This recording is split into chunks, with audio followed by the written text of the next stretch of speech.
Hey everyone, back for another bonus episode of Tabletopped. We have something real special for you today. Daniel will not shut up about this one setting that he loves so much. Maybe you've heard of it. It's called Dragonlance. And so we thought it might be really cool to just kind of talk through different settings. You might hear more of these episodes coming up in the future for bonus. Huh? Shade said that we should call this segment Setting the Table. Let me know if you like that one or not. We could stick with it maybe. And tell me how you really feel. But for now, I think that works really well. So welcome to Setting the Table. Daniel, you love fucking Dragonlance. Tell me why. I've never really even heard of it. So Step one, dragons. You've heard of them? Yeah. Dragonlance is fucking full of dragons, my dude. How full? Completely full, 100% saturated with dragons. Oh, wow. That is a lot of dragons. For real, though, like, is it that you're going to be running into dragons all the time, that they're like NPCs or whatever, or are they just like huge dragons? The dragons? Yeah, the dragons in the Dragonlance settings take a sort of hands-on approach to like the political structure and the like world building. They are constantly involved in the wars. The big thing, obviously, because it's called Dragonlance, is that the dragons, sort of like metallic good dragons, side with like the humans and the elves, and then the chromatic dragons, which are the bad ones, and they are always trying to take over Kryn and the whole world. So you have the people who ride the dragons, and of course there's these magical weapons called Dragonlances that the dragon riders use to fight each other. All right, this is very Star Wars then. It's sort of Jedi and Sith. Well, okay, so let's see. Star Wars came out in the 1970s, sure, 80s, and then what, late 80s was the last Star Wars? Yeah. And the Dragonlance novels were originally started in 1984. So that probably a lot of that whole epic sci-fi nonsense made its way into sort of the fantasy of the time, because, you know, they sort of sci-fi and fantasy sort of trade ideas a lot like Marvel and DC. Yeah, like Doom and Dark Sun. Steal and try to do them better. Yeah. Okay, so there are dragons everywhere. People ride them. That sounds cool. Why do you like this setting? So Dragonlance has actually been my favorite setting. A lot of that has to do with the fact that it was my first foray into like heavy epic fantasy, as well as novels that you could really sink your teeth into. Dragonlance and I were brought into the world at about the same time. So when I started reading in middle school for fun and like really getting involved in like developing my nerdy personality, there was like already like dozens of Dragonlance books out there. So I started with Chronicles, Dragons of the Autumn Twilight, I believe, is the title of the first book. Let's do a quick Google search to give that right information. You're right. I'm always correct. Never wrong. Okay, so it's so you're saying this, like, nostalgia is a big factor here for your enjoyment of it, and you just like the high epic fantasy sort of setting. Is there any like specific thing inside of it that you're like, I can't get this fix anywhere else? I'm going to bring this back around. I may have said it before, but the fucking dragons are everywhere. They're characters. They take part in the story. They interact with the world. And a lot of like other fantasy, the dragons are the sort of like high intelligent beast that just sort of exists as like a end goal to slay. But in Dragonlance, they are the people. The first Dragonlance book that I read off of the main line was one called The Lost Histories, The Dragons. And it was all about, in the time frame, a clutch of dragon eggs that were hatching. And just like the personalities developed as these young dragons grew into like their dragonhood, and dragon culture and all was established, like how important like the next generation was to dragons, because there were so few of them at this time. So you really just develop in this particular world these huge creatures full of magical power, and just how human they can be with what they have to deal with as far as, you know, the evil dragons and the civilizations always trying to like seek them out and have them fight their wars for them. So I will agree with all of this. I will confess I have not read any of the Dragonlance books because Do it. You won't. I will one day, but not yet. But I will say for those who are maybe playing in 5e currently, Dragonlance is starting to kind of be on the rise again. Most recently with Fizban's Treasury of Dragons. Thank you. Yeah. Yeah. So yeah, there's been like some weird tie-ups with like the licensing and copyrights with Dragonlance and Wizards of the Coast. So it's good that they're actually like starting to come back around together and make official content again. All right, so you're starting to sell me on Dragonlance. I'm starting to come around to the idea that this could be a cool place to run a campaign. What kind of campaigns are good in this setting? Like, if you were going to run a Dragonlance campaign tomorrow, what kind of plot hooks, what kind of storylines are you thinking would be the perfect fit? So the stories are all sort of like epic war based. Yeah. So I'd say if you wanted to run a good Dragonlance story, you would need to kind of know what's going on as far as like what War of the Lance that you are involved in. Because I believe like at this point, and I'd have to check in because it's been a while since I've read them. I know there's new books, several variations of war. So you need to check on your timeline, because they also do a lot of time traveling in the Dragonlance books, which is weird for a fantasy thing to have a lot of. But you could do a time travel thing where your characters are resetting the events of the War of the Lance, or they could just be partaking in a major battle, fighting one of the many like villainous generals or whatnot that are involving. So high political intrigue and epic war battles would be good settings. That's what I was going to ask, because if for someone like me who hasn't delved into the books and really is only familiar through Wikipedia and general osmosis of this kind of information, I always think of it as your wizards are the most wizardy guys ever.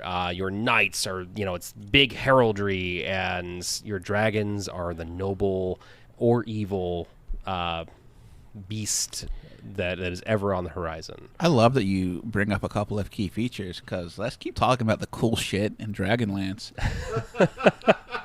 Wizards are done so incredibly well. There's some of the best wizards are in this setting. And I have stolen so many ideas from my own magic systems involved in this. Wizards are separated by alignment and sort of like their caste. White robes, black robes, and red robes being good, evil, and neutral. And I've never heard that in a fantasy setting at all. Ever. No other fantasy setting has done that. I'm pretty sure Tolkien stole it, right? Off of the Dragonlance folk? Tolkien, yeah. Tolkien later stole this idea. But it is a fun idea. When you take your test, you're kind of like challenged in some way, which is talking about like plot hooks. The Wizard's test would be a great like campaign starter. Oh yeah. If you're playing a magic party going through, because in fiction they are specifically set to challenge specific people in certain ways. So it's not like one sort of like gauntlet that you have to survive. They gun for you personally. Yeah.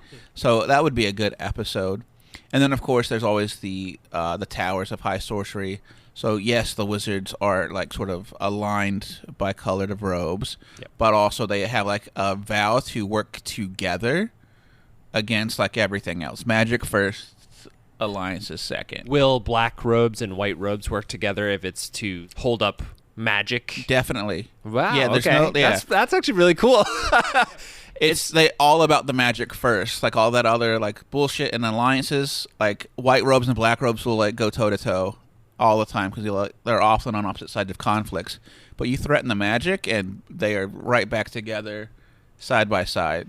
Badass wizards. So you've been talking about this for a while, and an idea popped into my head for something that maybe I'll run someday if I ever use Dragonlance as a setting, where it would be really cool to have a kind of gray villain that is just trying to kill all of the dragons because they keep causing all of these huge wars. And then just being like, we have to exterminate every single dragon, and then you're a party who's trying to stop them. Well, yeah, that could be a good system, because it is technically, I guess, Takesis, the like dark queen of the dragons. She's like the 5-headed, all color of the chromatic dragons, and Paladine, who is sort of like the platinum dragon. Yep. They're really responsible for a lot of the wars. So it'd be like a weird sort of kill all dragons versus kill all the priests of these two gods too. There'd be a lot of stuff, which I think, yeah, that's where most of the conflicts from the books come from. People trying to do exactly that thing, kill all of one of the other side. Yep. And I guess to finish up the thing about wizards, also a fun thing. There are 3 moons in the Dragonlance. A white, a red, and a hidden sort of black moon that relies to each... relies. Fuck. Now I've forgotten what actually word. Relays? Is that what I wanted? So, folks at home, you should know that I have this weird problem where I will just forget words entirely. And it's a problem. It's happening again. He opened his thesaurus real quick to double check what he wanted there. God, why did they choose me to be on this podcast? Because we I'm love gonna you. need a lot of editing. Because you love you. Yeah. So the moons dictate also like how powerful wizards and stuff can be in the world. Which it comes with a chart. So again, if you wanted to like role play wizards, you can actually have their magic get negged and bonus based on what cycle the moons are in. Yeah, which is a fun thing. And I guess I'm going to finish this up by talking about the knights, because you mentioned knights, wizards, and dragons. The knights of... Oh, crap. Am I going to say this correctly? I've never actually said this word before, because I've only read it and had friends that have refused to read the books. Sorry. The Knights of Solemnia? That can't be correct. Tweeter, don't be too mad at me. And then the Knights of Takesis, which are like the good knights and the evil knights. All broken into Knights of the Rose, Crown, and Sword. And then the Skull, Thorn, and, I don't know, Black Rose? I can't think of the third sect of knights. But, again, you also get into a lot of that whole what makes a knight a knight. What is the highest ideals a person fighting for others can hold, which is the major plot point of the first trilogy with Strum Brightblade, who holds the oath of the Knights of Solemnia up until the point you find out that he was actually not allowed to become a knight because of his heritage, but he still held the ideals and virtues and lived his life that way. Did you call him Strum Brightblade? That's his name. That is his name. That's one of the things. Great, I love it. Cool. I love a strong naming scheme. I mean, a lot of the characters had really interesting names. I mean, listen, all of them have every single fantasy has stupid names. Driss Duorden, bad name, guys. I don't think I've ever heard 2 people agree on how to say his first name. Drist or whatever. I say Dritz. Dritz. Dritzt. We've gone through it. I'm starting to be won over. Give me some of the bad parts. Like, what can't you do in Dragonlance when it comes to running something? If you're a DM, what would you say to keep away from this setting if you want to do this? So it is your very typical high magic fantasy setting. So you're not going to see any of the steampunk elements, like if you like the Eberron Warforged, or if you like seeing modern technology. They do not exist. You're going to have to play to the whole medieval Europe sort of typecasting for fantasy. Of course, you can always make it your own Dragonlance. Don't be afraid to do that. But if you go just straight from the products, if you want to play it straight out the box, yeah, you're going to be tied into that whole sort of vanilla fantasy concepts. You're also going to be in older editions, because outside of Fizbin's, there's nothing in 5e right now. Nothing was released in the D&D sets for 4th edition or 5th, so you got to go back to 3rd, because I think even after 3.5 came out, there was still not anything new released. So you're going to be stuck in sort of that generic fantasy, and you're going to be playing old editions. You're not going to be doing anything sort of current. Are going to be your hang-ups. But if you've only ever played 5th edition, do go give some of those older editions a try. There's some interesting stuff there. If you like video games, 4th edition is right up your alley. Yeah, honestly. It's a cool edition. Well, thank you guys. This has been Setting the Table, our new name. I love it. Nick loves. No, I just, honestly, we've been throwing around names all over the place for different segment ideas, and most of them are table oriented, which makes sense. It just every time I just kind of shake my head. We have a theme. We're sticking to it. Yeah, exactly. Know yourself, Well, Daniel, thank you so much for introducing your great love, Dragonlance. You're welcome. May you forever ride dragons. I'll ride them all day. Fucking dragons, man. All right. Bye.